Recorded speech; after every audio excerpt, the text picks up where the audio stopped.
Quelques réacteurs nucléaires à l'arrêt, c'est tout à fait normal, pour de la maintenance ou pour recharger le combustible.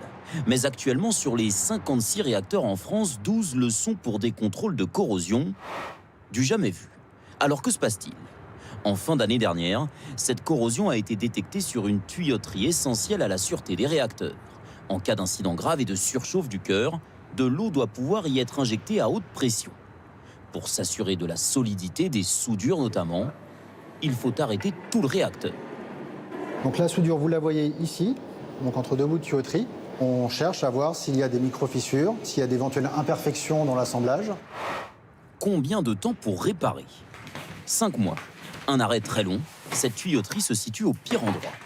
Elle est dans un enchevêtrement d'autres tuyauteries. Et donc, pour y aller, déjà, techniquement, c'est pas si facile. L'autre point, c'est que finalement, les travailleurs vont devoir se succéder les uns après les autres pour éviter de prendre trop de radioactivité. Et donc, ça va prendre un peu plus de temps qu'un chantier normal. Les réacteurs concernés par cette corrosion seraient les plus récents. Mais dans les 2 années à venir, tous vont être contrôlés. Alors, quelles conséquences pour les factures des Français? Moins de production nucléaire en France, c'est plus d'électricité achetée à l'étranger à des prix de marché très élevés. Pour les prix de l'électricité, les Français verront ça sur leurs factures, surtout en 2023, parce que c'est en février 2023 qu'est revue la formule de calcul des prix régulés. Cette année, le bouclier tarifaire mis en place par le gouvernement limite cette hausse à plus 4%. Un coup dur pour l'emploi dans le Nord, avec l'annonce il y a quelques instants de 250 suppressions de postes chez Vallourec. Cette entreprise va fermer l'usine de Saint-Saulve. Elle se restructure dans le monde entier, avec au total près de 3000 postes supprimés, l'immense majorité en Europe. Dans d'autres secteurs, en revanche, on cherche en ce moment à embaucher. On cite très souvent la restauration, mais il y a aussi l'industrie agroalimentaire. 10 000 postes sont à pourvoir dans ce secteur. Et pour attirer les talents, les entreprises tentent d'innover avec des techniques parfois un peu surprenantes, comme on le voit ici en Bretagne avec Fabien Chadot, Léa Deschâteaux et Stéphanie Orgolescu. Vous avez des flèches autour de vous, n'hésitez pas à cliquer sur les flèches pour passer à une autre partie.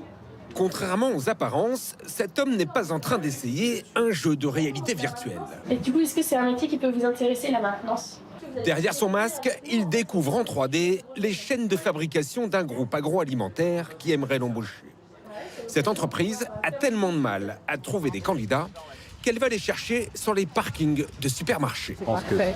Ça peut correspondre à nos attentes complètement. Je viens acheter un petit truc à Intermarché et hop, ça y est.